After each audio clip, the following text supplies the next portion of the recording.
The neon lights of Murphy's bar cast blood-red shadows across the cracked asphalt as Raven Snake Martinez revved her Harley, ready to disappear forever. 20 years with the Hells Angels had taught her one rule: when the heat gets too close, you ride hard and never look back. But tonight, Marcus stood in her path, tears streaming down his face, his voice cracking with desperation. "If you ride off tonight, I'll break," he said. Those 7 words hit harder than any bullet she'd dodged. Marcus didn't know she was the Angels' most feared enforcer. He didn't know about the rival gang hunting her, or that staying meant painting a target on his back.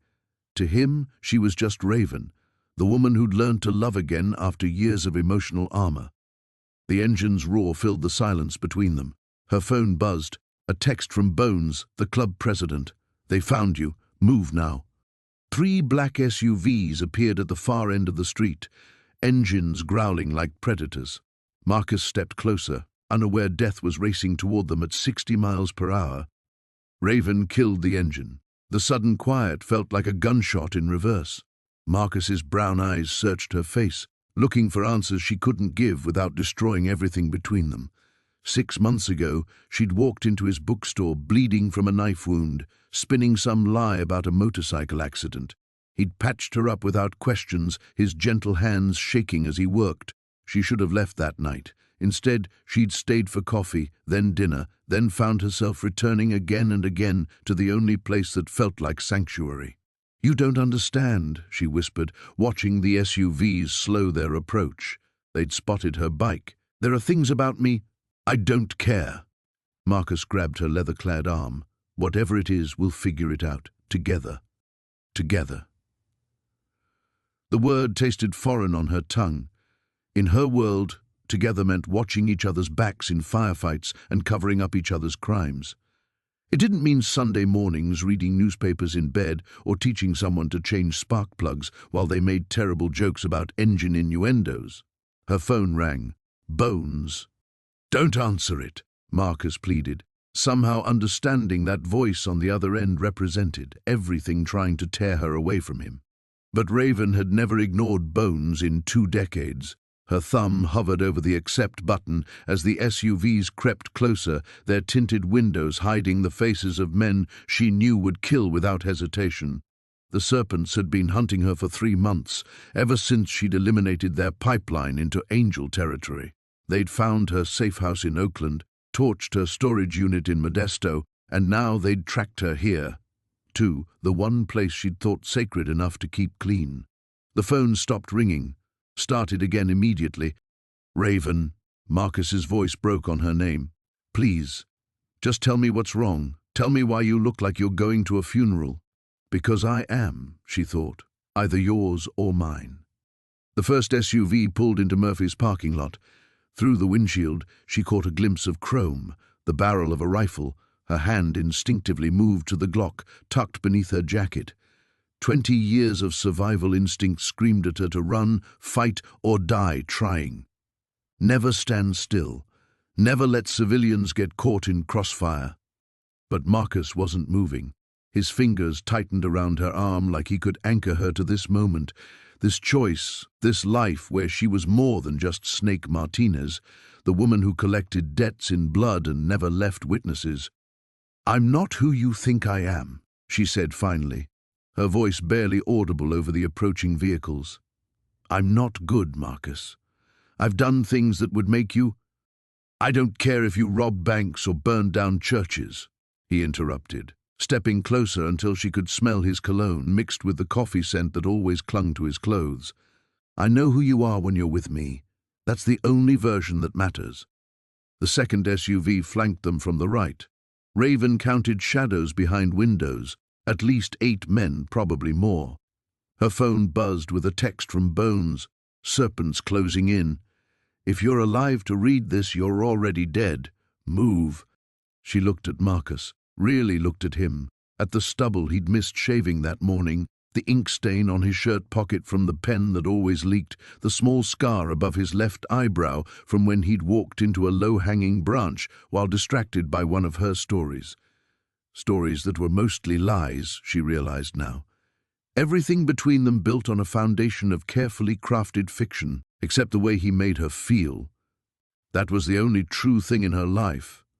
The third SUV completed their triangle, engines idling like mechanical heartbeats, counting down to violence.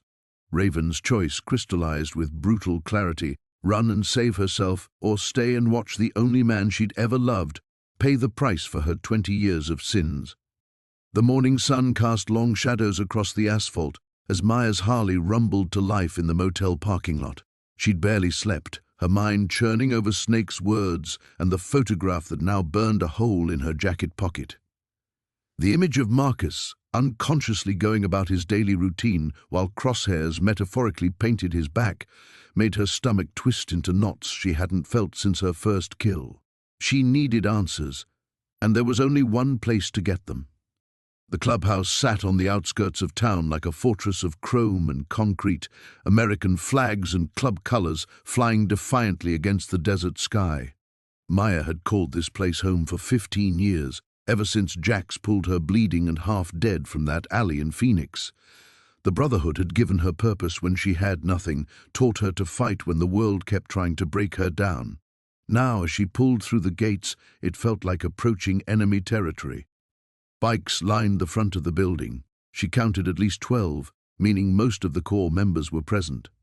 Maya killed her engine and sat for a moment, letting the familiar sounds wash over her. The clink of tools from the garage, someone's stereo bleeding Metallica into the morning air, the rough laughter of men who lived by their own rules. It should have felt like coming home. Instead, it felt like walking into a trap. Well, well, look what the cat dragged in. Dutch emerged from the main building, his massive frame filling the doorway. Road captain for the past 8 years, he'd never liked Maya's independence, her tendency to question orders that didn't sit right. Thought you'd gone soft on us, Maya. Word is you've been playing house with some college boy. Maya kept her expression neutral as she dismounted. Just visiting family, Dutch. Nothing wrong with that. Family. He spat into the dirt. Your family's right here, sweetheart. Always has been. Question is whether you remember that. Before Maya could respond, the clubhouse door swung open again and Jax appeared. Even at 62, the club president commanded respect with just his presence. Grey streaked his black hair now, and deep lines mapped decades of hard living across his face, but his dark eyes remained sharp as ever. He'd saved her life once. She wondered if he was about to take it back. Maya. His voice carried no warmth, no hint of the man who'd taught her to ride, who'd held her when nightmares of her past life made sleep impossible. We need to talk. The clubhouse interior felt different somehow, though nothing had changed. Same mismatched furniture, same neon beer signs casting colored shadows on wood-paneled walls, same smell of motor oil and cigarettes, but the usual easy camaraderie was gone, replaced by an undercurrent of tension that made Maya's skin crawl. Jax led her to the back room where church was held, closing the door behind them. They stood facing each other across a scarred wooden table that had witnessed countless decisions, some of which had left men dead. You know why you're here, Jax said finally. Snake seems to think I broke some rule, fell in love with the wrong guy. Maya kept her voice steady, but her hand instinctively moved toward the knife at her hip. Since when do we police each other's private lives? Since your private life threatens the club. Jax's eyes were cold now, all traces of paternal affection buried beneath club loyalty. Marcus Chen isn't just some random college professor, Maya. His research into organized crime networks has already caused problems for our allies in Oakland.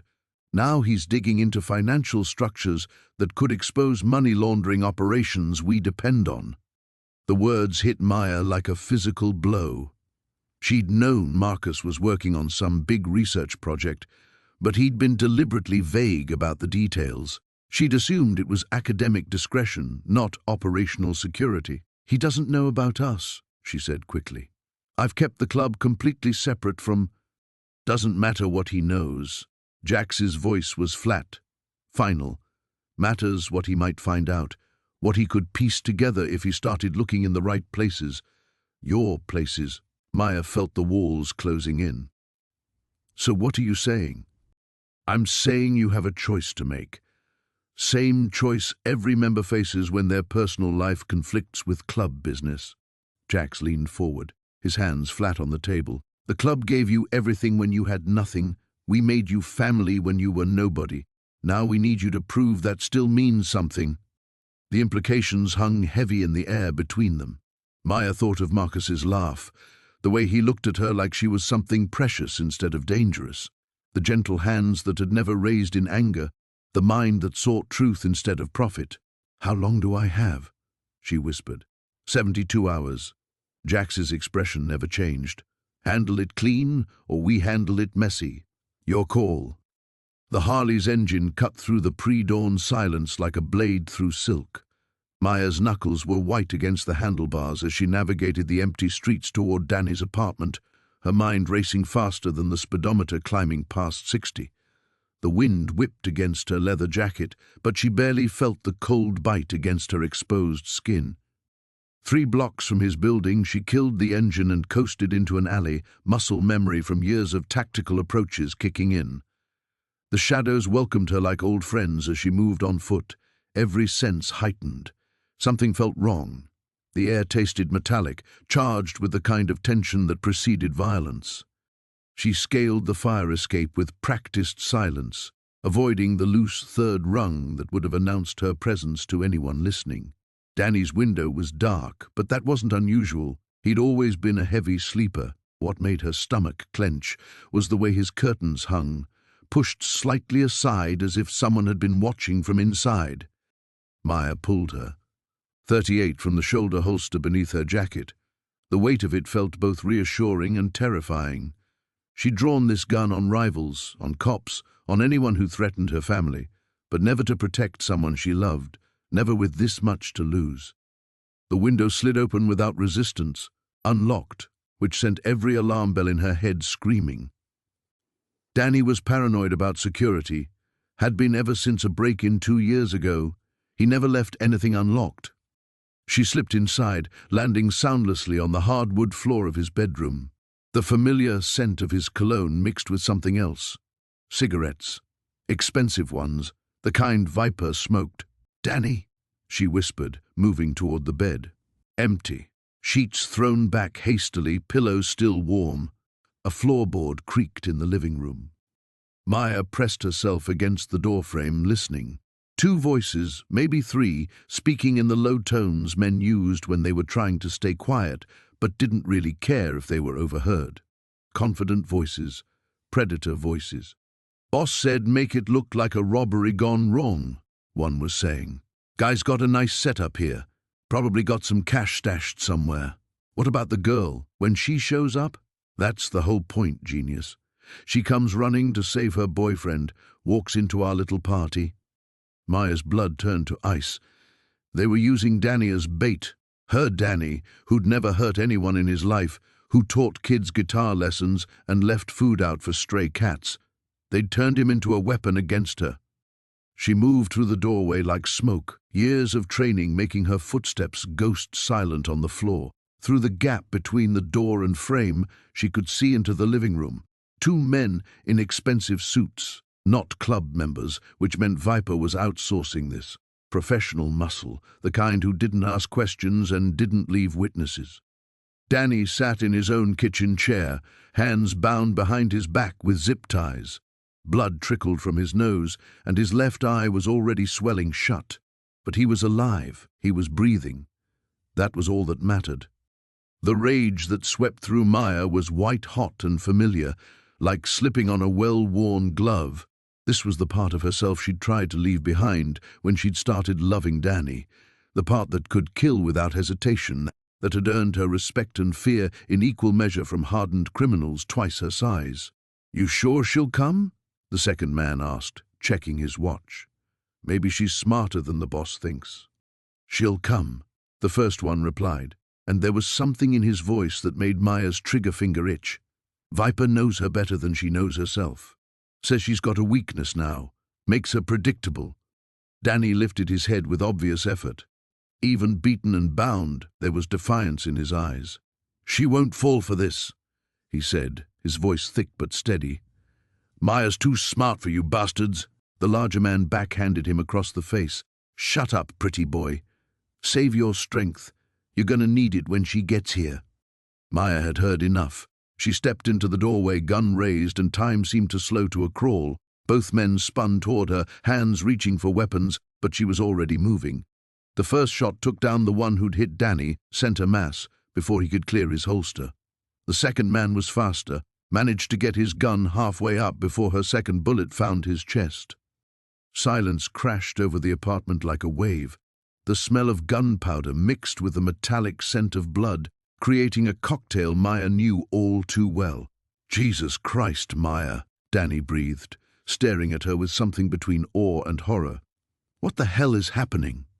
She was already moving toward him, pulling a knife from her boot to cut his restraints. But even as she freed him, even as she pulled him into her arms and felt his heart beating against her chest, she knew this was only the beginning. Viper wouldn't stop with 2 dead hired guns. He'd escalate. The rumble of Harley engines echoed off the warehouse walls as Maya pulled into the compound, her heart hammering against her ribs. 3 bikes flanked her, Razor's enforcer squad making sure she didn't bolt. The setting sun cast long shadows across the cracked asphalt, and she could see figures moving in the darkness beyond the loading dock. She killed the engine and sat for a moment, gripping the handlebars.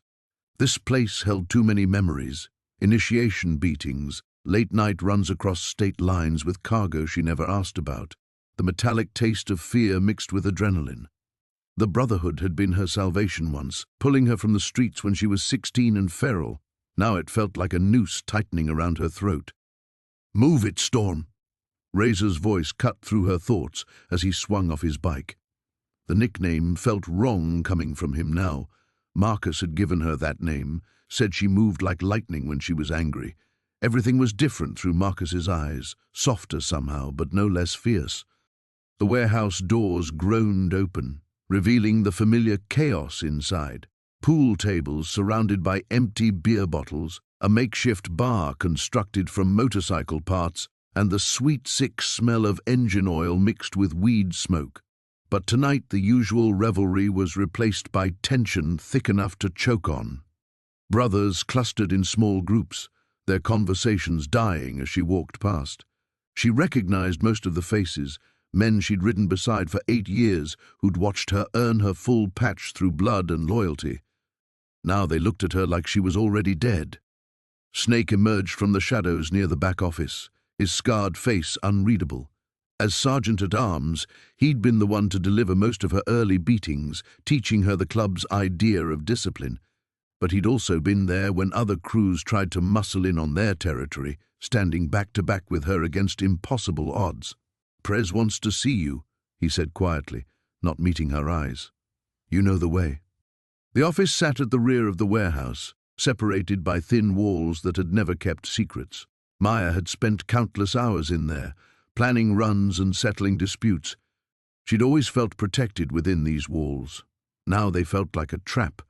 Bear looked up as she entered, his massive frame filling the chair behind a desk covered in motorcycle magazines and burner phones. His beard had more grey than she remembered, and new lines creased the corners of his eyes. He'd been like a father to her, in his twisted way, teaching her to fight, to survive, to never show weakness. "Sit down, little sister." His voice carried the weight of 20 years leading one of the most feared chapters in the state. She remained standing. "Just tell me what you want." Bear's laugh held no humor. "Same old Storm. Never could back down, even when you should." He leaned back in his chair, studying her. "You know why you're here. Because I fell in love with someone you don't approve of. Because you brought heat down on this family." His voice hardened. "Marcus Chen isn't just some civilian, Maya.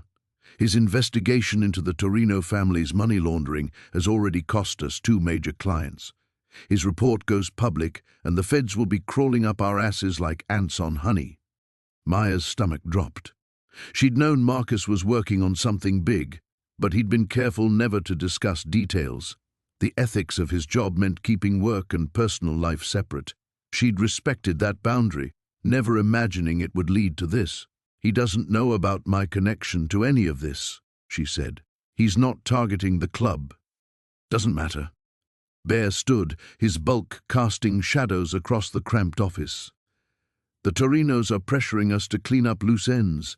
They want your boy neutralized, and they want it done by someone he trusts. The words hit her like physical blows. You're asking me to kill him. I'm giving you a chance to prove where your loyalty lies. Bear moved closer, and she caught the familiar scent of leather and motor oil that had once meant safety. You do this, and your mistake is forgiven. You refuse, and you're no longer family. Maya thought of Marcus that morning, humming off-key in the shower while she made coffee.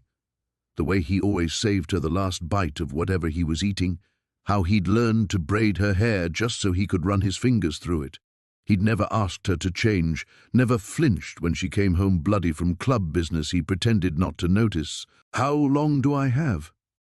48 hours. Bear's expression softened slightly. I'm sorry it came to this storm. You've been one of my best, but blood is blood. Maya nodded once and turned toward the door. Behind her, she heard Bear settle back into his chair with a heavy sigh. She walked through the warehouse without seeing the faces around her, her mind already racing ahead to the impossible choice she had to make. Outside, the night air felt sharp against her skin as she climbed onto her bike. The rumble of Harley engines filled the morning air as Raven pulled into the compound, her heart still hammering from the night before. The text message burned in her memory. We know about Marcus. 72 hours. No signature needed. She recognized Viper's handiwork. The clubhouse looked deceptively peaceful in the golden sunlight, but Raven knew better. Behind those weathered walls, decisions were being made that could destroy everything she'd built with Marcus. She killed the engine and sat for a moment, gathering the steel she'd need for what came next. Well, well, look what the cat dragged in. Snake's voice carried across the parking lot, dripping with mock concern. He emerged from the shadows near the garage, flanked by two prospects who looked eager to prove themselves. Heard you had some excitement last night. Raven swung her leg over the bike, meeting his gaze without flinching. Nothing I couldn't handle. Really? Because word is you led them straight to your boy Toy's place. Snake's smile was all teeth and malice. Sloppy, even for you. The accusation hit like a physical blow, but Raven kept her expression neutral. She had led them there, inadvertently. The guilt was eating her alive, but she couldn't show weakness. Not here. Not now. Marcus is none of your business. Everything you do is club business, sweetheart, especially when it puts the Brotherhood at risk. Snake stepped closer, and Raven caught the scent of whiskey and cigarettes on his breath. Viper wants to see you. Now. The walk to Viper's office felt like a death march. The clubhouse was unusually quiet, brothers looking up from their drinks or card games as she passed. Some faces showed sympathy, others displayed cold calculation. Everyone knew this day would come eventually, the day when Raven's two worlds would collide. Viper sat behind his massive oak desk, reviewing papers with the methodical attention of a man who'd built an empire through careful planning and ruthless execution. He didn't look up when she entered, forcing her to stand and wait like a schoolgirl called to the principal's office. Sit, he finally said, setting down his pen. We need to talk. Raven remained standing. I know what this is about. Do you? Viper's eyes were ice-cold chips of blue.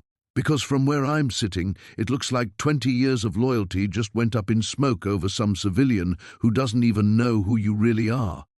The words stung because they held a grain of truth.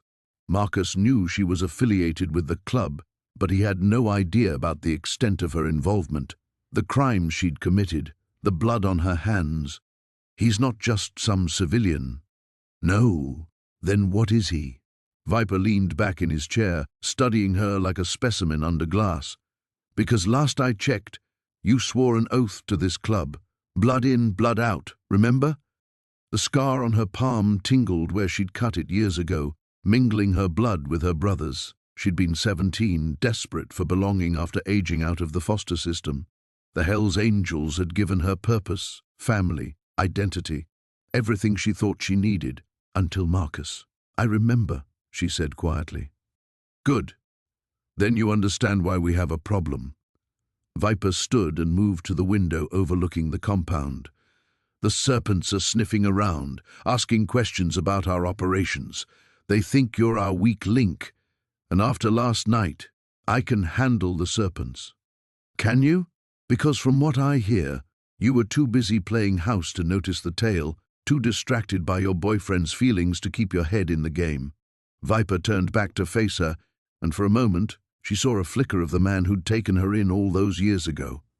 I trained you better than this, Raven. You used to be sharp, focused. Now what? Now you're compromised, and compromised means dangerous. His voice hardened again. The Brotherhood has to come first, always. You know this. The ultimatum hung in the air between them, unspoken but crystal clear. Choose the club or choose Marcus, not both. What are you asking me to do? Viper's smile was cold as winter rain. Nothing you haven't done before. Clean up your mess, permanently. The word hit her like a sledgehammer to the chest. He wasn't just asking her to walk away from Marcus. He was asking her to eliminate him, to remove the threat permanently. He's innocent. Innocence is a luxury we can't afford. You know this. Viper moved back to his desk, pulling out a manila folder. Inside is everything the serpents know about your relationship, places you've been together, people who've seen you. Your boy is a liability now, whether he wants to be or not. Raven's hands shook as she reached for the folder, though whether from rage or fear she couldn't tell. Inside were photographs of her and Marcus together, laughing over dinner, holding hands in the park, looking like any normal couple in love. Except they weren't normal, and love, it seemed, might not be enough. The warehouse smelled of rust and motor oil, familiar scents that should have brought comfort but now only amplified the tension coiling in Maya's chest. She pushed through the heavy metal door, her boots echoing against concrete as 24 pairs of eyes turned toward her. The serpents had called church, and when the club called, you answered, no matter how badly you wanted to be somewhere else. Viper sat at the head of the scarred wooden table, his weathered face impassive as Maya took her place among the other patched members. To his right, Snake's cold smile made her skin crawl. The bastard looked like he'd been waiting for this moment his entire life. We got ourselves a problem. Viper's gravelly voice cut through the cigarette smoke hanging in the air. Seems one of our own has been keeping secrets. Maya's heart hammered against her ribs, but she kept her expression neutral. 20 years in this life had taught her that showing weakness was a death sentence. Snake leaned forward, his reptilian eyes locked on Maya. Want to tell us about your boyfriend, Maya? The civilian you've been playing house with? A ripple of murmurs passed through the room. Maya felt the weight of judgment pressing down on her shoulders. In the serpent's world, outsiders were liabilities. Civilians were forbidden fruit for good reason. Don't know what you're talking about, Maya said, her voice steady despite the chaos in her mind. She thought of Daniel, probably grading papers in his quiet apartment, completely unaware that her past was circling him like a vulture. Snake's laugh was sharp and humorless. Come on, sweetheart. We've been watching you, following you. That schoolteacher of yours sure is pretty. Be a shame if something happened to him. The threat hit Maya like a physical blow. Her hand instinctively moved toward the knife at her belt before she caught herself.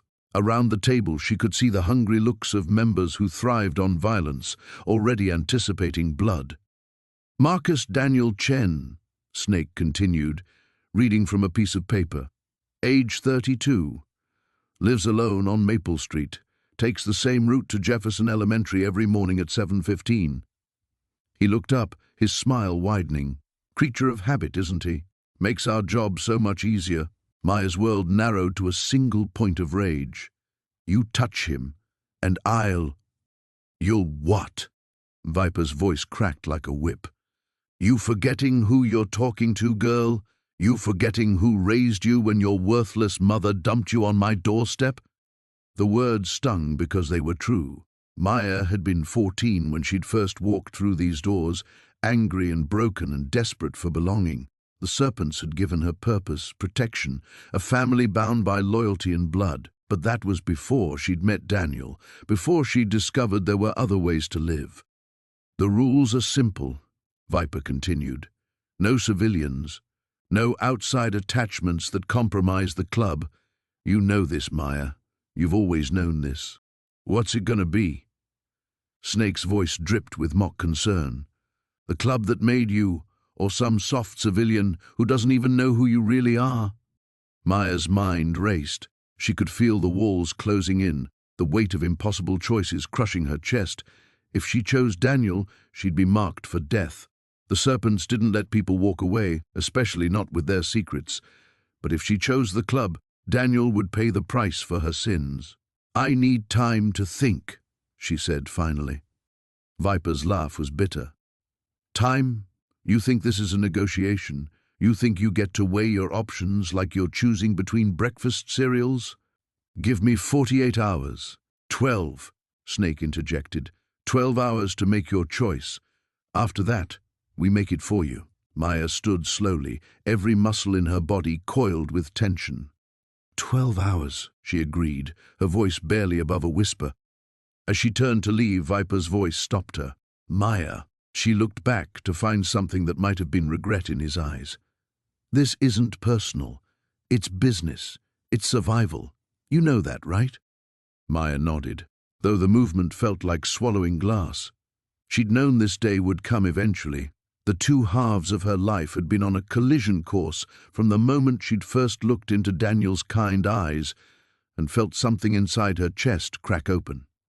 She walked out of the warehouse and into the cool night air, her hand shaking as she reached for her cigarettes. 12 hours to choose between the only family she'd ever known and the only man she'd ever loved. 12 hours to decide who lived and who died. The irony wasn't lost on her. She'd spent her entire adult life believing she was already dead inside, that the capacity for love had been beaten out of her years ago. But Daniel had proved her wrong. He'd shown her that even the most damaged hearts could still bleed. Now that bleeding heart might kill them both. The rumble of Harley engines echoed through the warehouse district as Maya pulled up to the emergency meeting spot. Her hands trembled slightly on the handlebars, a weakness she couldn't afford to show. 3 days had passed since she'd discovered the contract on Marcus's life. 3 sleepless nights of weighing impossible choices. Serpent's voice cut through the diesel-scented air before she'd even killed her engine. "You're late." She swung her leg over the bike, pulling off her helmet. "Traffic. Bullshit." He stepped closer, his weathered face hard as granite. "You've been avoiding us, Maya. That's not like you." Around them, a dozen club members formed a loose circle. She recognized the stance, predators sensing weakness ready to close ranks. These men had been her family for 15 years, had pulled her from the gutter when she was nothing but a scared kid with too much anger and nowhere to direct it. They'd taught her to fight, to survive, to never back down from anything. Now they wanted her to destroy the one person who'd taught her how to love. "We got a problem," Serpent continued, lighting a cigarette with deliberate slowness. "Word is our accountant's been asking questions, poking around in business that ain't his." Maya forced her expression to remain neutral. "What kind of questions?" "The kind that could put us all away for life." Viper emerged from behind a shipping container, his scarred hands wrapped around a tire iron. "Seems your boy's been real curious about our financial arrangements with the Kozlov family." Her blood turned to ice. The Kozlovs were the Russian Bratva's most ruthless cell, dealing in everything from human trafficking to high-end weapons smuggling. If Marcus had stumbled onto their connection with the club, he was as good as dead. "Maybe he just wants to do his job properly," she said carefully. Serpent's laugh was devoid of humor. "His job is to wash our money and keep his mouth shut, nothing more." "So, what are you saying?" "I'm saying we need to clean house." His eyes locked onto hers, cold and unforgiving. "Tonight." The warehouse fell silent except for the distant hum of traffic. Maya felt the weight of every gaze, every unspoken expectation. She'd killed for these men before, had spilled blood without question when the club demanded it. But this was different. This was Marcus. "Why me?" she asked, though she already knew the answer. "Because you're the only one who can get close enough without raising suspicion," Viper said. "He trusts you, loves you even.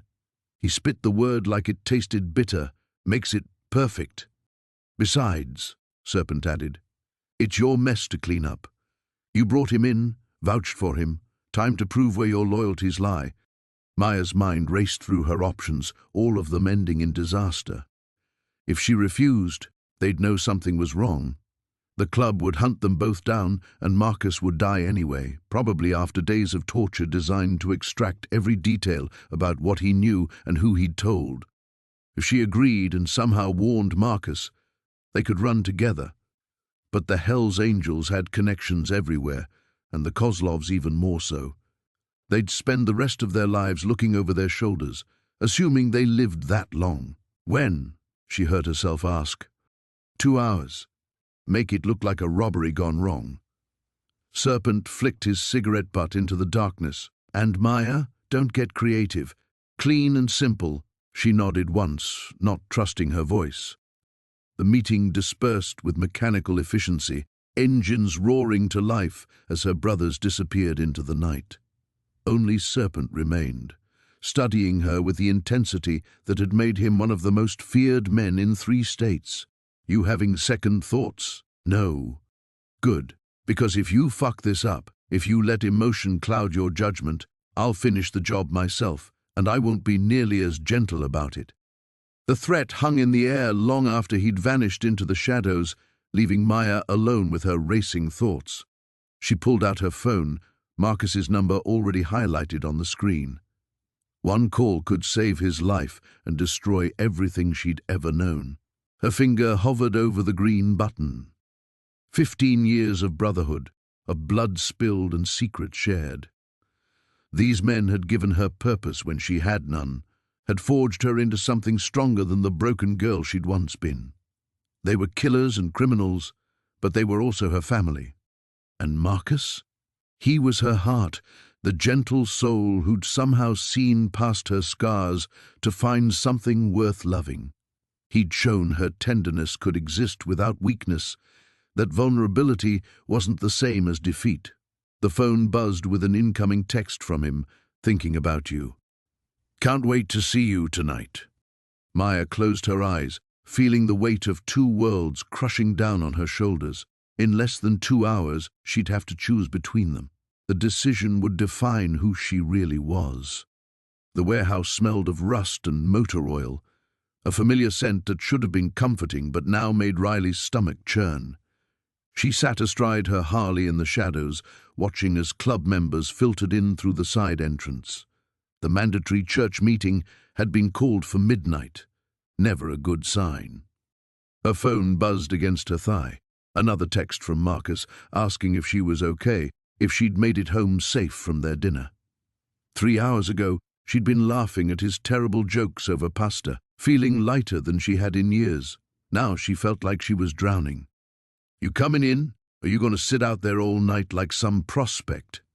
Viper's voice cut through the darkness as he approached her bike. His couté bore the sergeant-at-arms patch, and his scarred face held its usual expression of barely contained violence. "Just thinking." Riley killed the engine and swung her leg over the seat. Dangerous habit. He fell into step beside her as they walked toward the entrance, especially when Reaper's already got his panties in a twist about something. Inside, the warehouse had been transformed into the club's chapel. Folding chairs formed a rough circle around a makeshift altar, really just a table draped with the club colors.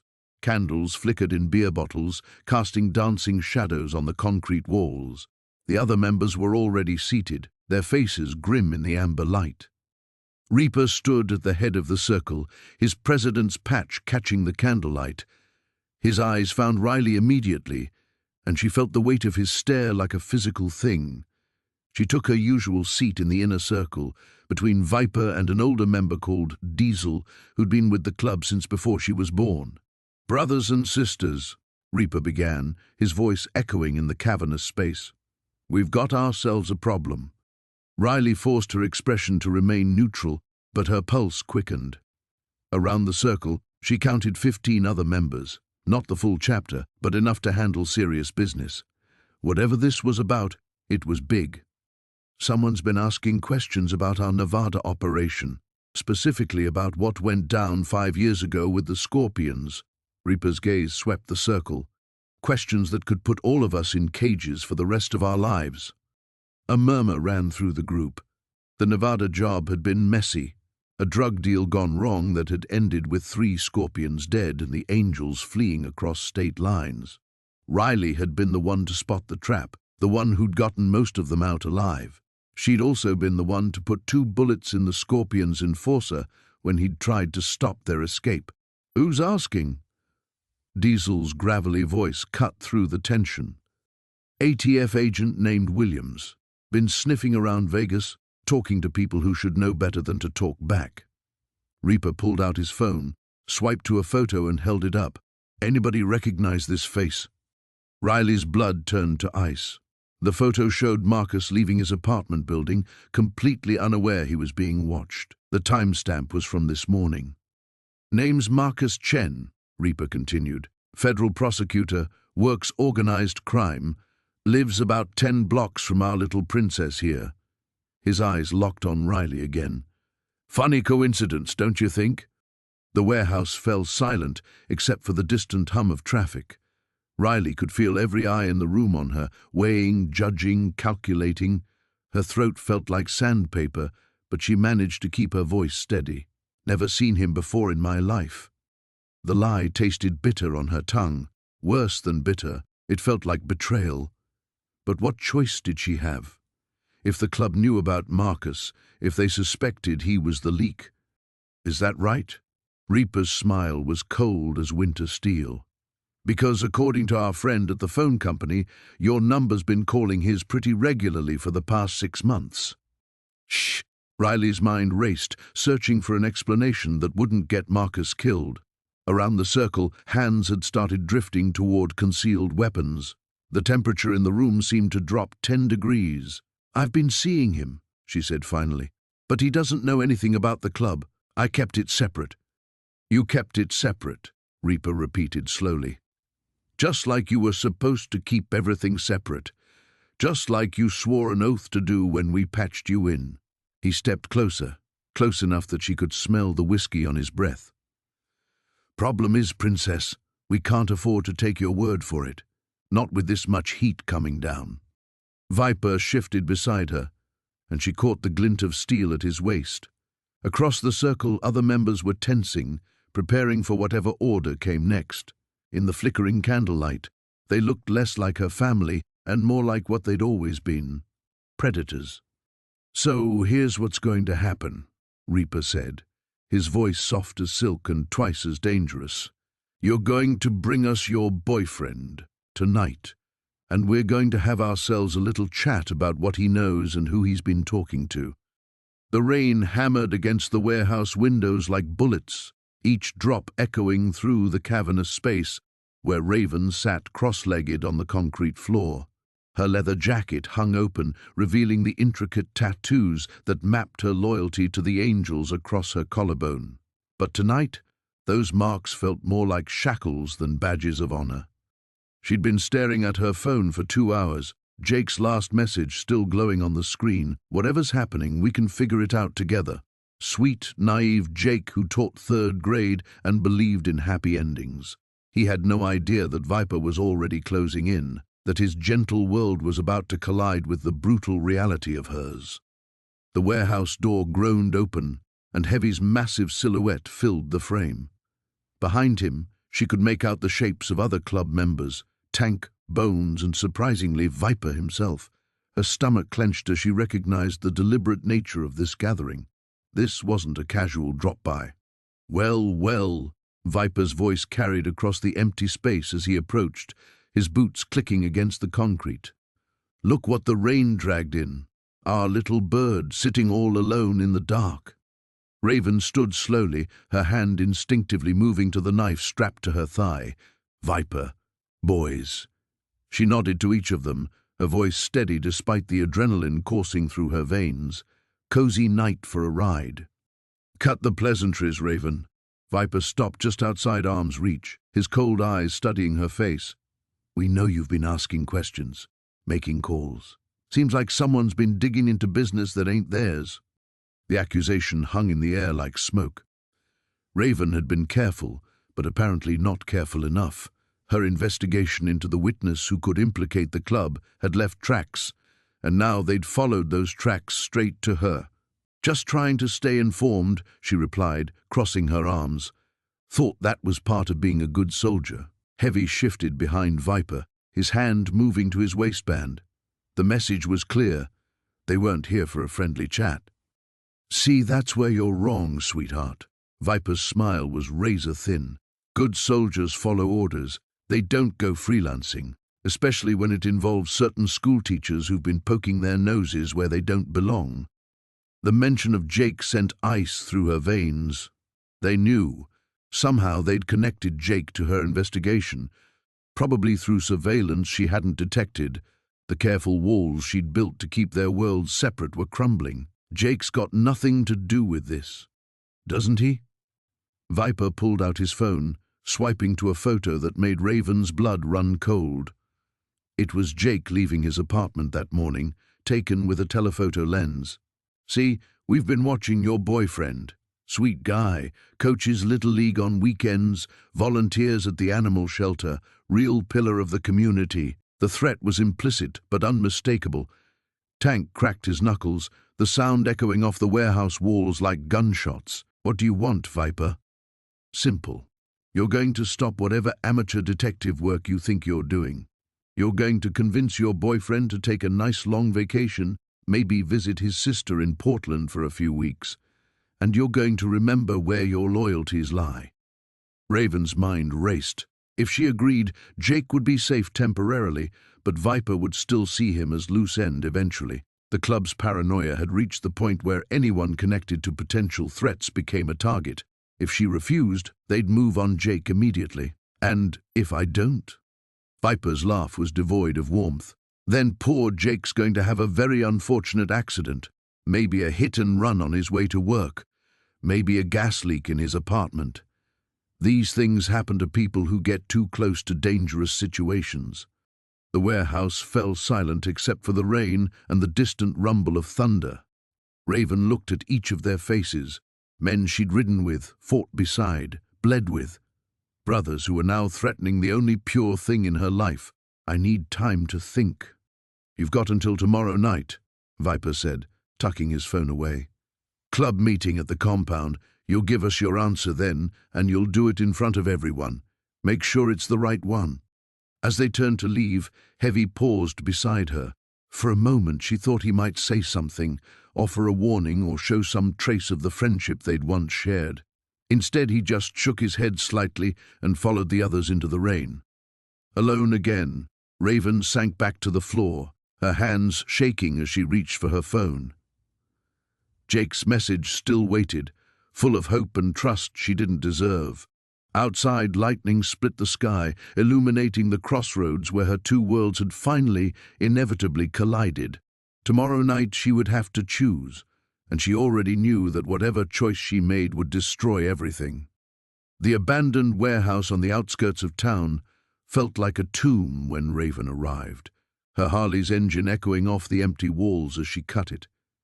The silence that followed was deafening. She'd chosen this place deliberately, neutral ground where neither the Angels nor Marcus's associates would feel cornered. But as she waited in the growing dusk, she wondered if she'd made a terrible mistake. Marcus arrived first, his sedan purring to a stop 50 feet away. Through the windshield, she could see his familiar silhouette, but something was different. His shoulders held a tension she'd never noticed before, and when he stepped out, his movements were cautious, calculated. This wasn't the gentle professor who made her coffee in the mornings and listened to her stories about life on the road. "You came," she said, her voice barely carrying across the space between them. "Did I have a choice?" His words cut deeper than any blade. "Your message said lives depended on it." Before she could respond, the rumble of motorcycles filled the air. Raven's chest tightened as she recognized the distinctive sounds, Tank's modified shovelhead, Diesel's softail, and behind them the unmistakable roar of Hawk's machine. They emerged from the shadows like predators, forming a loose semicircle that effectively trapped Marcus between them and the warehouse wall. Hawk removed his helmet, his weathered face grim in the fading light. "Didn't think you'd actually show, sweetheart. Thought you'd gone completely soft." "I'm here," Raven said, stepping between Hawk and Marcus. "We all are. Now talk." Tank spat on the concrete. "Talk? There's nothing to talk about. Your boyfriend's been feeding information to the DEA for months. We got it from a reliable source." Marcus stepped forward, his academic composure cracking. "That's a lie. I don't know what you think I've done, but I've never spoken to any federal agents." "Funny thing about professors," Diesel said, his voice thick with menace. "They think they're smarter than everyone else, think they can play games and not get caught." Raven felt the familiar rage building in her chest, but this time it wasn't directed at Marcus. The pieces were starting to fall into place, and she didn't like the picture they were forming. "Who gave you this information?" Hawk's eyes narrowed. "Does it matter? The club's security has been compromised ever since you started shacking up with the academic. Coincidence? I think not. Matters to me." Raven's hand moved instinctively toward the .38 concealed beneath her leather jacket. "Because whoever told you that is either mistaken or lying." The tension in the warehouse ratcheted up another notch. She could feel Marcus behind her, could sense his confusion and fear, but she couldn't turn to comfort him, not now. Her full attention had to remain on the three men who'd been her brothers for over a decade, men who now looked at her like she was the enemy. "You want proof?" Tank reached into his jacket and pulled out a manila envelope. "Photos of your boy Toy meeting with Agent Sarah Coleman.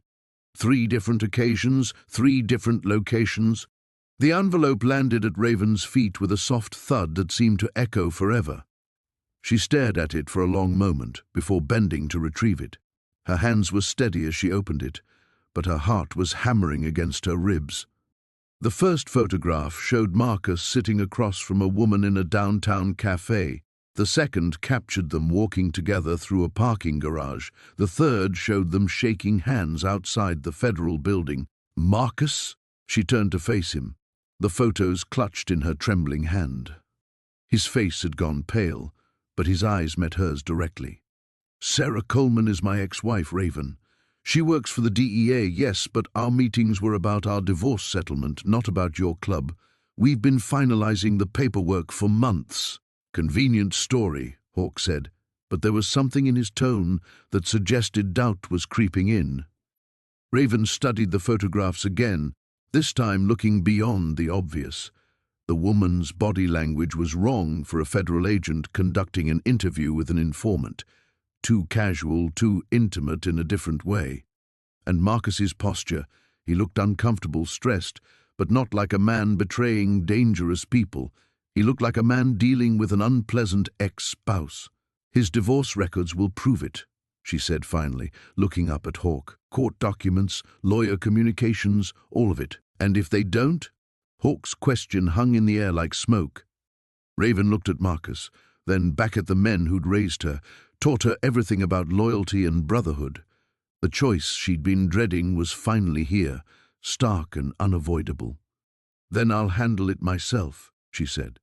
"But if I'm right, if someone's been playing us against each other, then we have a bigger problem than we thought." The warehouse fell silent again, except for the distant sound of traffic and the soft whistle of wind through broken windows. The warehouse smelled of rust and motor oil, a familiar scent that usually brought Maya comfort. Tonight, it felt like a tomb. She crouched behind a stack of crates, watching Viper's men position themselves around the perimeter. 3 exits, 7 men, and Marcus tied to a chair in the center of it all. Blood trickled from his temple where they'd hit him, but his eyes were alert, scanning the shadows. Even bound and beaten, he carried himself with that quiet strength she'd fallen in love with. The sight of him like this made her hands shake with rage. "You sure about this plan?" Tommy whispered beside her, checking his piece for the 3rd time. Maya nodded, though doubt gnawed at her gut. The plan was simple: create a distraction at the north entrance while she slipped in through the skylight. Simple plans had a way of going sideways fast. "Give me 5 minutes, then light it up," she said, already moving toward the fire escape ladder bolted to the warehouse's exterior wall. The metal rungs were slick with October rain, each step a potential betrayal. She'd made this climb 100 times during her years running with the Angels, back when this place served as their secondary clubhouse. Viper knew that, of course. He was counting on nostalgia to make her sloppy. She reached the roof as the first explosion echoed from the street. Tommy's Molotov cocktail lit up a dumpster, sending orange light dancing across the warehouse windows. Right on schedule. Through the grimy skylight, she watched Viper's men scramble toward the commotion. All except two, the ones flanking Marcus. Smart. Viper hadn't survived this long by being careless. The skylight latch gave way with the slightest pressure. Someone had oiled it recently. Her stomach dropped as understanding hit her like a sledgehammer. This was too easy. Way too easy. "Welcome home, little sister." Maya spun to find Viper emerging from behind the building's ventilation system, his scarred face split by a predatory grin. In his hands was the same sawed-off shotgun he'd used to make her first kill 15 years ago. "You always were predictable," he continued, circling her slowly. "Same routes, same tactics. I taught you everything you know, remember?" "Not everything," Maya said, her hand inching toward the blade strapped to her thigh. "Smart girl, but not smart enough to stay away from things that don't belong to you." Below them, she could hear shouting. The distraction was working, but it wouldn't last long. Marcus needed her down there, not trapped on a rooftop playing word games with a psychopath. "He doesn't know what you really are, does he?" Viper's voice turned soft, almost gentle. It was his most dangerous tone. "That sweet little teacher thinks he's dating a reformed biker, has no clue he's sleeping with a killer. That's not who I am anymore. Blood doesn't wash off, Maya. You think a year of playing house makes you clean? You think love erases what you've done?" The words hit their mark because part of her believed them. Every morning she woke up next to Marcus. She wondered when he'd see through her careful facade, when he'd realize the woman he loved was built from violence and vengeance. "Maybe not," she said, pulling the knife free. "But some things are worth trying to be better for." Viper laughed, a sound like grinding metal. "You'd throw away 20 years of family for a man you've known 10 months? I'd throw away everything for him." She moved before he could raise the shotgun, closing the distance in 3 quick steps. The blade slid between his ribs with practiced ease, finding the gap she'd been taught to exploit. His eyes went wide with surprise, and something that might have been pride. "That's my girl," he whispered, blood frothing at his lips. "Still got it." The shotgun clattered to the roof as he dropped. Maya caught him before he could fall, lowering him gently to the tar and gravel. For a moment she saw the man who'd pulled her from that foster home, who'd given her a place to belong when nowhere else would take her. "I'm sorry," she said, and meant it. "No, you're not," he replied, managing one last smile. "You're free." Gunshots erupted from inside the warehouse. Tommy's distraction had turned into a full firefight. Maya sprinted to the skylight and dropped through without hesitation, landing hard on the concrete floor 20 feet below. 2 of Viper's men spun toward her, but she was already moving, muscle memory taking over. The first went down before he could clear his holster. The second managed to get a shot off that burned past her ear. Then she was at Marcus's side, cutting his bonds with bloodied fingers. His eyes searched her face, taking in the transformation. This wasn't the gentle woman who made him breakfast and laughed at his terrible jokes. This was something harder, deadlier. "Maya?" His voice was uncertain. "It's still me," she said, though she wasn't sure that was true anymore. The warehouse smelled like rust and betrayal. Maya pressed herself against the cold concrete wall, feeling the familiar weight of her Glock against her ribs as she counted the shadows moving through the skeletal framework of the abandoned building. 3 figures, maybe 4.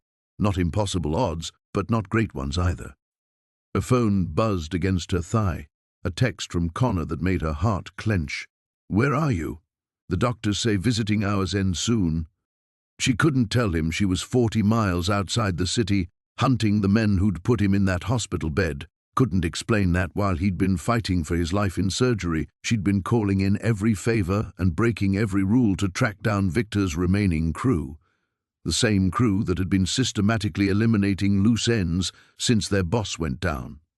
"You sure about this intel, Reaper?" whispered Tank, the massive enforcer who'd volunteered for this suicide mission. His loyalty to the club ran deeper than his common sense, but Maya was grateful for it tonight. "Sal's never steered us wrong before," she replied, though her voice carried less certainty than her words. The informant had sworn Victor's lieutenant was holed up here with the evidence that could bury them all. Financial records, witness statements, enough ammunition to destroy what was left of the Saints and everyone they cared about, including Connor. Maya closed her eyes for a moment, remembering the way he'd looked at her in the hospital before the morphine pulled him under. Not with fear or accusation, but with something that looked dangerously close to forgiveness, as if he understood that loving her meant accepting the chaos that followed in her wake. The problem was, she wasn't sure she could accept it anymore. A metal clang echoed through the warehouse, followed by hushed voices. Maya signaled Tank to circle around the back while she approached from the east entrance. They'd done this dance before: infiltration, intimidation, elimination if necessary. But tonight felt different. Tonight felt final. She slipped through a gap in the chain-link fence, her boots silent on the gravel. The Saints had taught her to move like smoke, to strike like lightning, to show no mercy to those who threatened the Brotherhood. But Connor had taught her something else entirely, that she was more than just a weapon forged by circumstance and rage. The warehouse floor was a maze of abandoned machinery and shipping containers. Maya navigated it by memory and instinct, every nerve ending alive with the possibility of violence. Through a gap between two containers, she spotted them. 3 men in expensive suits that looked absurd in the industrial decay, huddled around a laptop and stacks of documents. Victor's accountant, his lawyer, and someone she didn't recognize but whose predatory stillness screamed federal agent.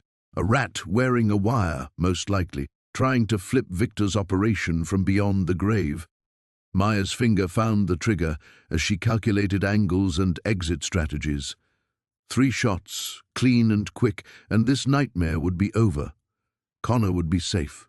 The Saints would survive. Everything could go back to the way it was before she'd made the mistake of believing she deserved something good.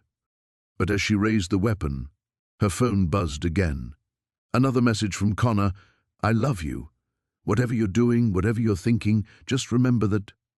Her hand trembled, an almost imperceptible shake that would have earned her a beating during her early days with the club.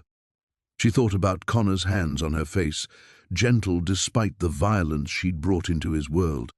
Thought about the way he'd looked at her apartment with its steel reinforcements and emergency exits, seeing not paranoia but pain. "Love makes you weak," Victor had told her once, back when she was young enough to believe his version of strength. But lying in Connor's arms, feeling truly safe for the first time in her adult life, weakness had felt like the most radical act of courage she could imagine. The sound of Tank's approach filtered through the warehouse. Too heavy, too obvious. The men below scattered like roaches when the lights came on, and Maya knew their window was closing. She could still take the shots, could still silence the threats and return to Connor with blood on her hands and lies on her lips. Could pretend that love was enough to wash away the stain of who she'd always been. Instead, she lowered the gun and reached for her phone, fingers flying over the keys as she typed a message to Detective Rodriguez, the one clean cop she knew, the one who'd been trying to build a case against Victor for years. Warehouse on Industrial Boulevard. "You've got maybe 10 minutes before they scatter." She hit send before she could change her mind, then melted back into the shadows as sirens began to wail in the distance. Tank would understand eventually.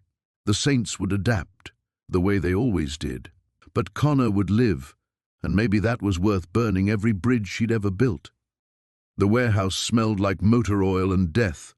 Razor knew that combination too well, had breathed it in too many times to count.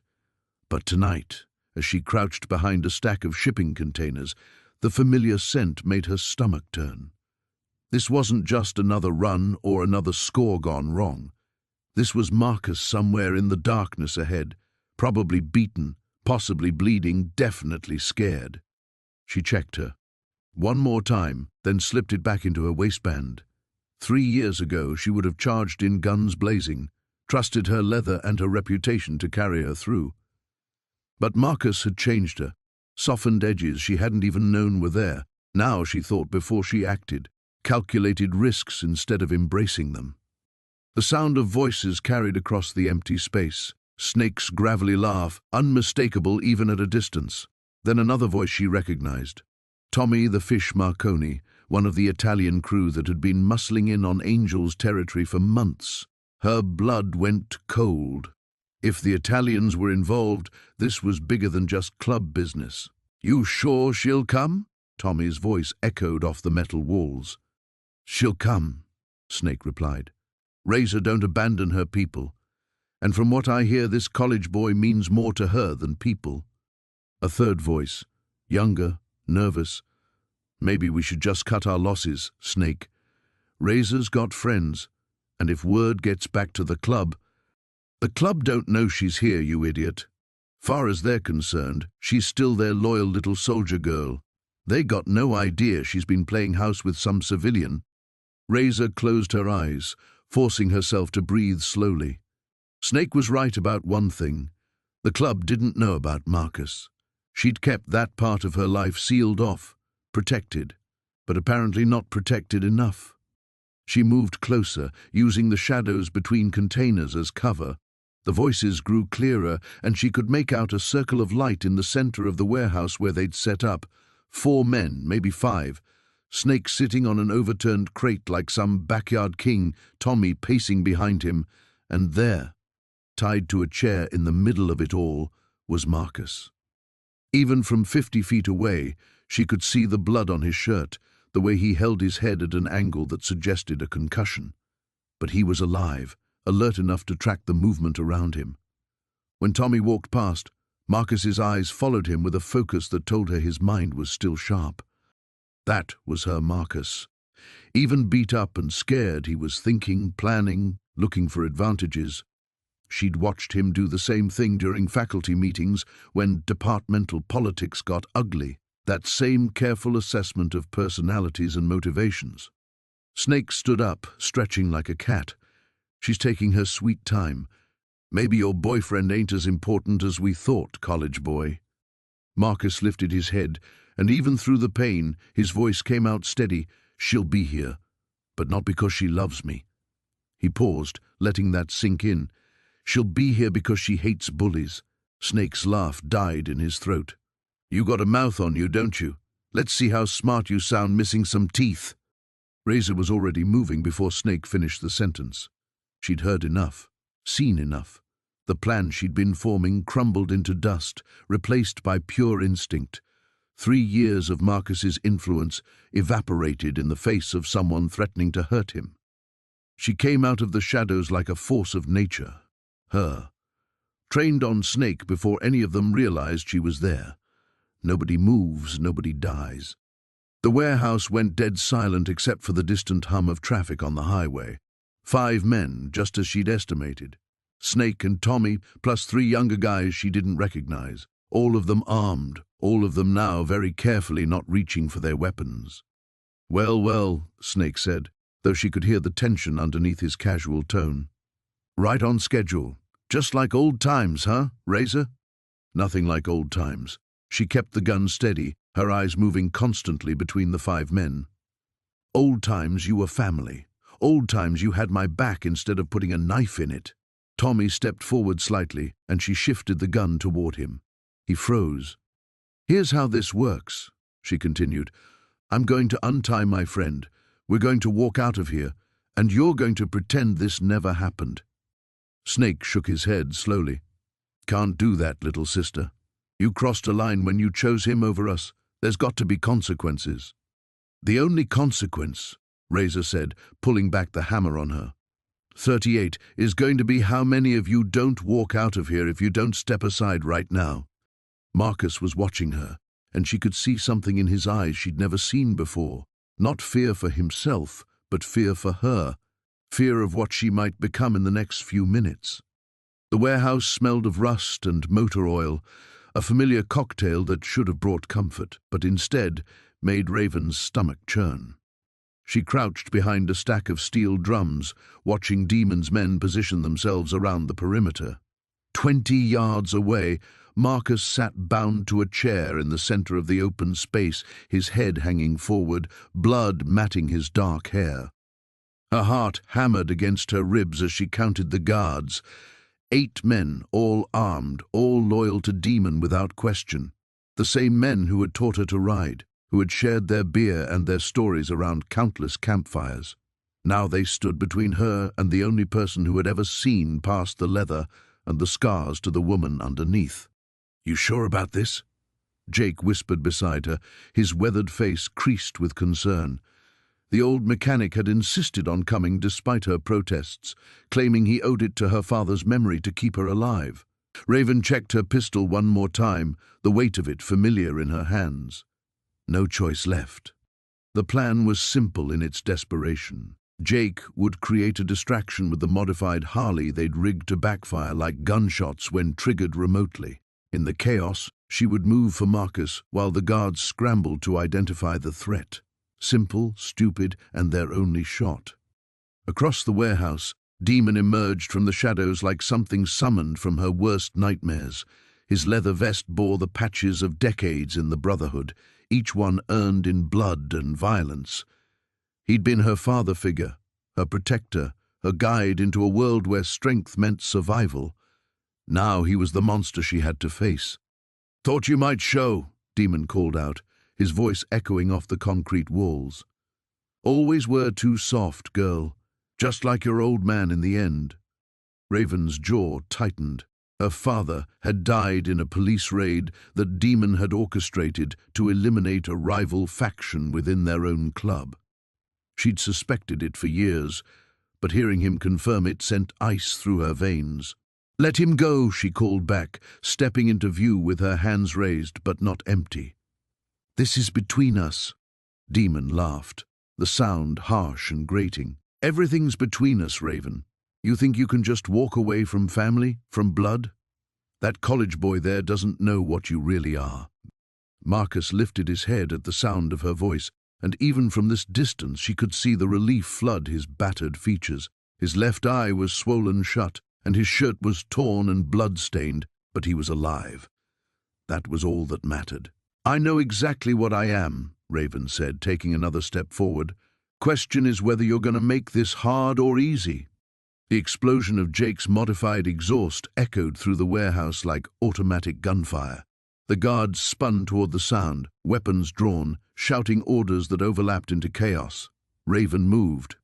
She covered the distance to Marcus in seconds, her boots silent on the concrete despite her speed. The first guard turned just as she reached him, but her knife found his throat before he could raise his gun.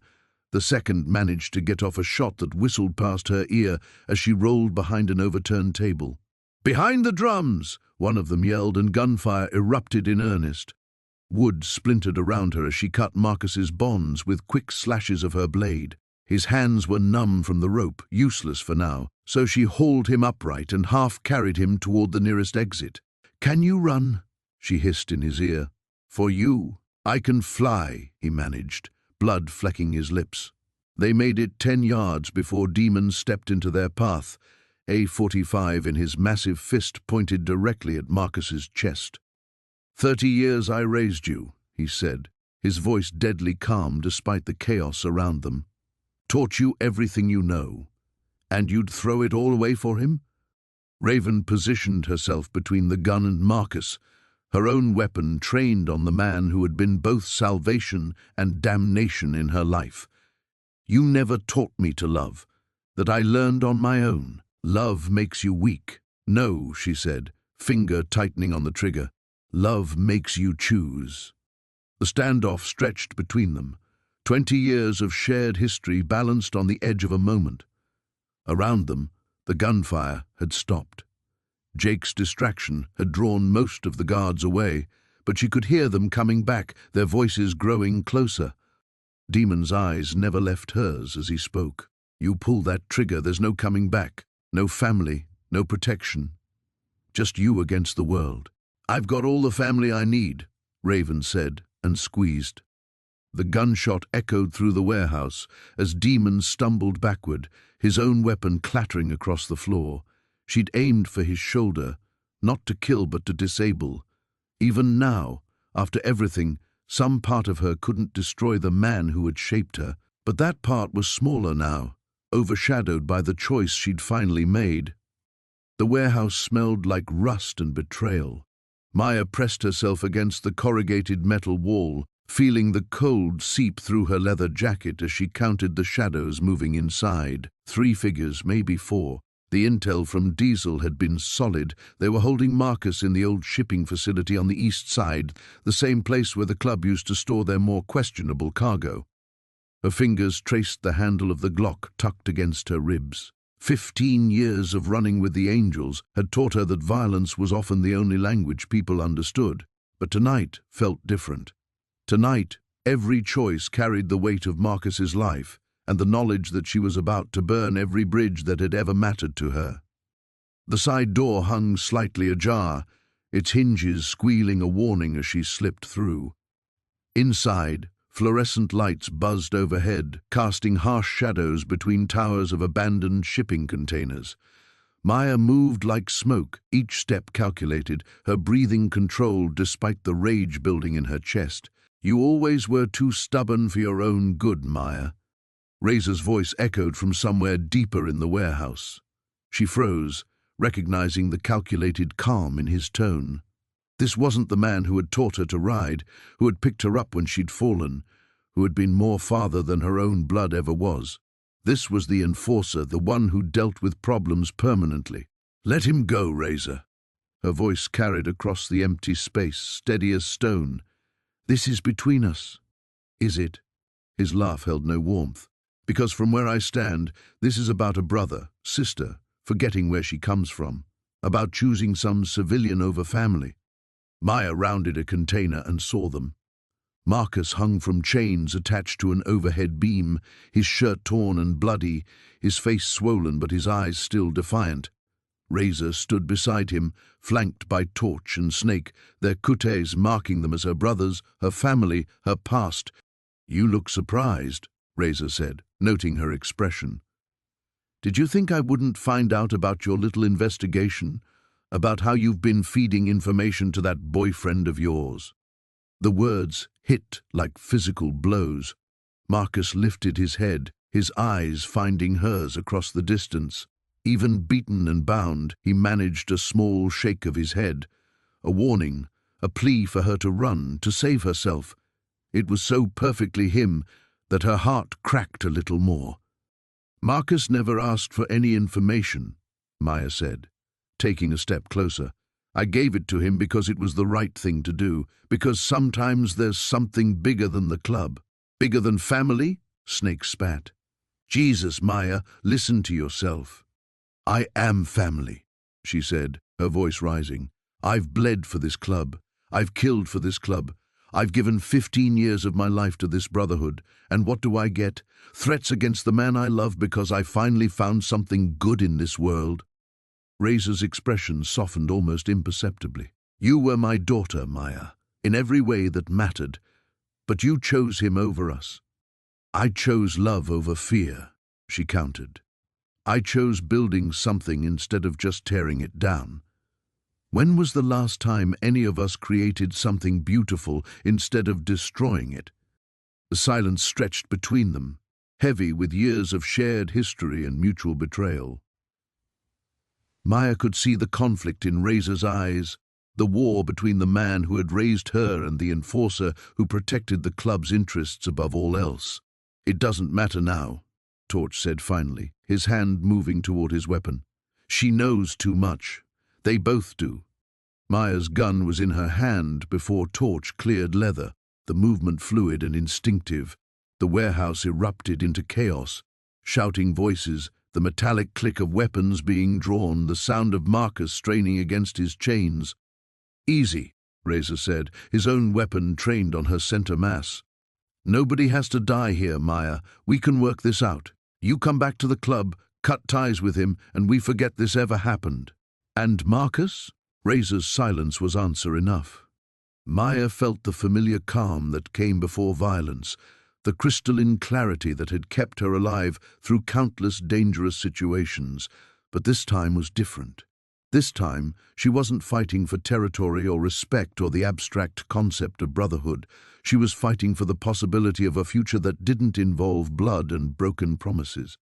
"I'm walking out of here with him," she said quietly. "And if you try to stop me, I'll put bullets in all three of you before you hit the ground." "That's not a threat, Razor. That's a promise from someone you taught to keep her word." The standoff stretched like a held breath. Four people who had once called each other family, now reduced to calculating angles of fire and odds of survival. The warehouse district stretched before Maya like a concrete graveyard, shadows pooling between abandoned buildings under the pale morning light.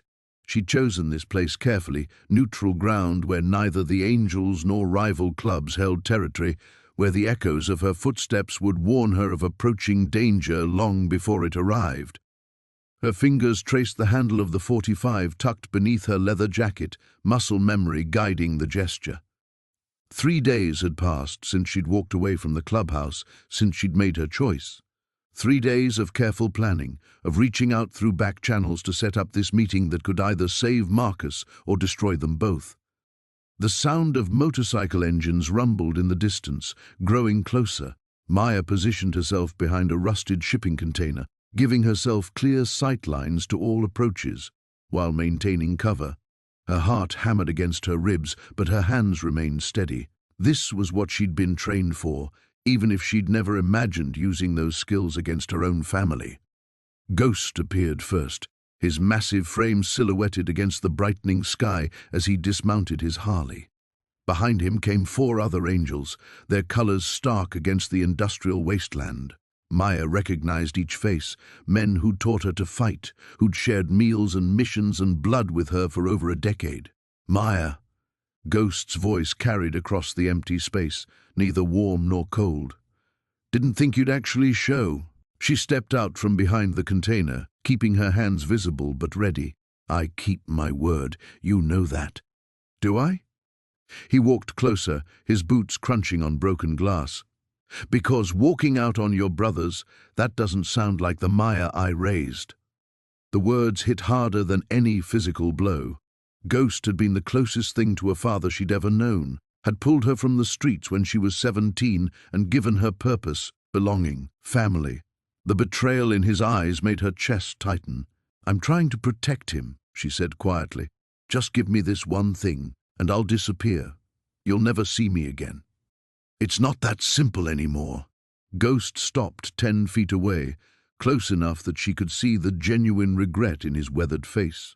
"Viper's made this personal. Says you choosing some civilian over your blood makes the whole club look weak. Other chapters are watching, Maya, waiting to see if we've gone soft." Maya's jaw clenched. She'd suspected as much, but hearing it confirmed made the situation infinitely more dangerous. In the Angels' world, perception was everything. A sign of weakness invited challenges, territory wars, bloodshed that would make her current problems look trivial. "So, what are you saying?" "I'm saying maybe there's another way." Ghost glanced back at his men, then stepped closer, lowering his voice. "Viper's got support, but not everyone's convinced. Some of the older members remember what you've done for this club, the lives you've saved, the loyalty you've shown."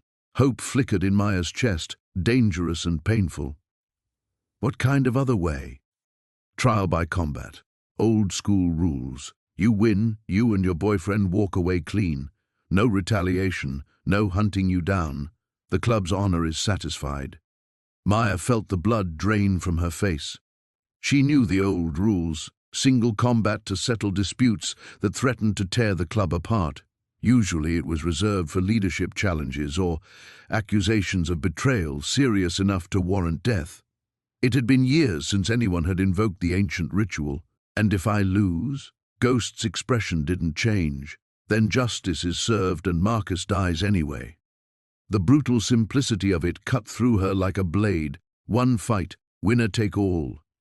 But she knew who she'd be facing. Viper was younger, stronger, and had been spoiling for this confrontation since the day she'd embarrassed him in front of the club. He was also completely without conscience or mercy. When? She asked. Tonight. Sunset. The old quarry outside town. Ghost studied her face, searching for something. Maya, you don't have to do this. There might be other options if you give me more time. She shook her head. Every day I wait is another day Marcus is in danger. Every day gives Viper more time to plan, to turn more people against me. She met his eyes. I won't live looking over my shoulder, and I won't let him live in fear because of choices I made. Ghost nodded slowly, something like pride flickering across his features. The girl I found on the streets wouldn't have had the courage to make this choice. Maybe not. But she wouldn't have had anything worth fighting for either. They stood in silence for a moment, the weight of 17 years of shared history settling between them. Then Ghost turned and walked back toward his bike, his men falling into formation around him.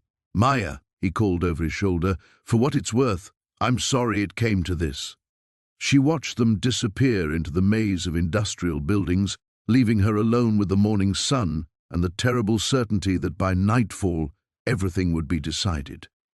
The warehouse smelled of rust and stale motor oil, shadows dancing across concrete walls as headlights swept through broken windows. Maya crouched behind a stack of oil drums, her leather jacket torn at the shoulder, blood seeping through the fabric. The Glock felt heavy in her grip, its metal warm from her sweating palms. Across the vast space, she could see Marcus tied to a chair in the center of the floor, his head hanging forward. Even from this distance, she could tell he was hurt. Badly. Her chest tightened with a rage so pure it threatened to consume her. I know you're in here, Maya. Snake's voice echoed off the walls, distorted and menacing. Come out and maybe your boyfriend doesn't lose any more fingers. Maya closed her eyes, forcing herself to think. 3 exits, all covered. At least 8 members of the Brotherhood scattered throughout the warehouse, maybe more.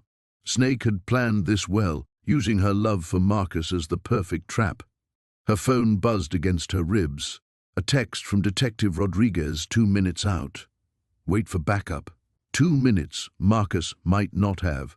She heard footsteps approaching her position and pressed herself deeper into the shadows. Tank's massive silhouette moved past her hiding spot, his shotgun sweeping left to right. She'd known Tank for 15 years, had stitched him up after bar fights, had celebrated his daughter's birthday just last month. Now he was hunting her like a rabid dog. The Brotherhood had been everything to her once. Family, protection, purpose. But watching Marcus struggle against his bonds, seeing the blood on his shirt, she realized how much she'd changed. How much had changed her. You always were too soft, Maya, Snake called out, his voice closer now. Should have killed that cop when you had the chance, but you got weak. Love made you weak. Love hadn't made her weak.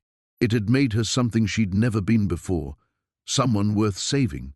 Maya took a deep breath and broke cover. She rolled left as Tank spun toward her, his shotgun booming in the confined space. Pellets sparked off concrete where she'd been a heartbeat before. She came up firing, catching him in the shoulder, sending him spinning into a pile of scrap metal. There she is, someone shouted from the catwalks above. Gunfire erupted from multiple directions. Maya sprinted toward a line of abandoned cars, bullets whining past her head. She dove behind a rusted Camaro as the rear window exploded in a shower of safety glass. "Stop shooting, you idiots!" Snake's voice cut through the chaos. "You'll hit the cop," Maya smiled grimly. At least Snake still needed Marcus alive. She spotted movement in her peripheral vision and spun, finger tightening on the trigger. But it was Diesel, and something in his eyes made her hesitate. He raised his hands slowly, his own weapon lowered. "Can't do it, Maya," he whispered. "You saved my kid's life last year. I can't." Before she could respond, a rifle cracked from above. Diesel jerked backward, clutching his chest, blood spreading across his kute. He looked at her with surprise, then crumpled to the concrete. Loyalty above all else, Snake's voice carried from somewhere in the maze of machinery.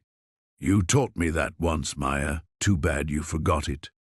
Rage flooded through her veins like molten steel. She vaulted over the Camaro's hood and charged toward the center of the warehouse, firing at muzzle flashes, using wrecked cars and equipment for cover. A bullet creased her thigh. Another shattered the concrete beside her head. She could see Marcus clearly now, his face battered but his eyes alert.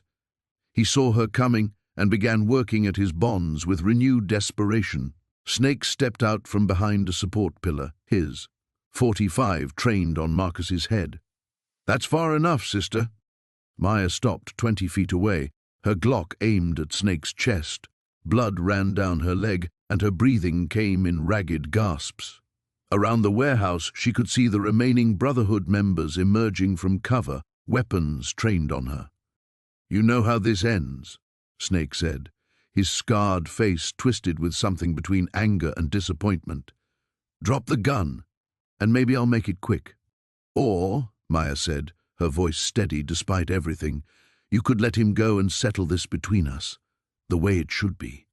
Snake laughed, a harsh sound that echoed off the walls. You think this is about honor? About some old-school code? He pressed the gun harder against Marcus's temple. This is about survival, Maya, the Brotherhood's survival. You chose an outsider over your family. That kind of betrayal spreads like cancer. In the distance, Maya heard the first wail of sirens. Rodriguez and backup, finally close enough to matter, but not close enough to help. Last chance, Snake said. Drop it, or watch him die. Maya met Marcus's eyes across the space between them. He shook his head slightly, telling her not to give up. Even now, even faced with death, he was trying to protect her. That's when she knew what love really meant. The warehouse erupted in chaos as Viper's shot echoed through the cavernous space. Marcus stumbled backward, clutching his shoulder, blood seeping between his fingers. Rage and desperation collided in Raven's chest as she raised her own weapon, pointing it directly at the man who had been more father than the one who'd abandoned her. Stand down, little bird, Viper growled, his gun now trained on her. You've forgotten who you are. No, Raven said, her voice steady despite the tremor in her hands. I've finally remembered who I want to be. The other angels shifted nervously, caught between loyalty to their president and the woman they'd watched grow from a broken teenager into one of their fiercest warriors. Chains stepped forward, his weathered face conflicted. Raven, think about what you're doing. This man, he's made you weak. Look at yourself, choosing some suit over family. Marcus pressed his back against a concrete pillar, trying to stay conscious as blood loss made his vision swim. Just let her go, he managed. I'm the one you want. You're both what I want, Viper snarled. You, dead. Her, back where she belongs, remembering that blood runs thicker than whatever poison you filled her head with. Raven took a step closer to Viper, keeping her gun steady. You taught me to be strong, to never back down from a fight, to protect what matters. Her voice cracked slightly. Well, this is me being strong. This is me protecting what matters most. What matters most is the Brotherhood that saved you when you had nothing. Viper's face reddened with fury. That man will leave you eventually, they always do. But we're forever. Forever built on blood and fear and putting money over people? Raven shook her head. I used to think that was strength. Now I know it's just another kind of cage. Behind her, Marcus was sliding down the pillar, leaving a red smear on the concrete. Time was running out. She could hear sirens in the distance, whether coming for them or someone else, she couldn't tell. But the sound reminded her that this moment, this choice, would define everything that came after. You want to know what he gave me? Raven asked, never taking her eyes off Viper. Hope. The first real hope I've had since I was 15 years old. Hope that maybe I could be something other than angry, other than afraid. Hope doesn't keep you alive on the streets, Chain said quietly, but his gun had lowered slightly. No, but it gives you something worth staying alive for." She glanced quickly at Marcus, whose eyes were fighting to stay open. "I'm not asking any of you to understand, but I am telling you it's over. Let us walk away, and we'll disappear. You'll never see either of us again." Viper's laugh was harsh and bitter. "You think you can just walk away from what you are? From what you've done? He'll learn the truth eventually, little bird. He'll see the blood on your hands, the darkness in your soul, and he'll run." For a moment, doubt flickered across Raven's face. Marcus caught it, even through his pain-hazed vision. "I know who you are," he said, his voice barely above a whisper but carrying clearly in the tense silence. "I know what you've done, and I'm still here."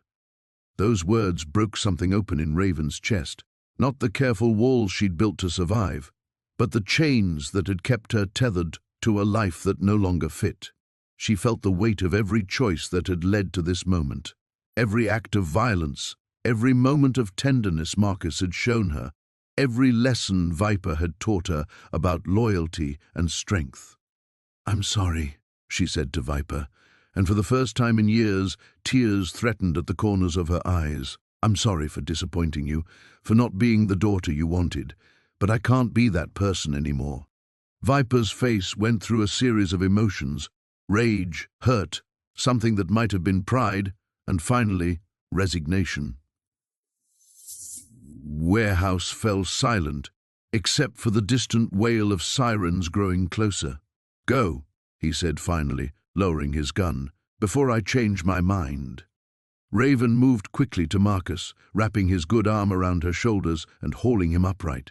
He leaned heavily against her as they moved toward the exit, her gun still ready but no longer pointed at the only family she'd known for 8 years. At the doorway, she paused and looked back one last time. Viper stood silhouetted against the harsh warehouse lights, looking older than she'd ever seen him. "Thank you," she said simply, "for everything." Then they were outside in the cool night air, moving toward her bike, toward an uncertain future that suddenly felt full of possibility instead of dread. Behind them, the warehouse door clanged shut, closing the chapter on one life and opening another.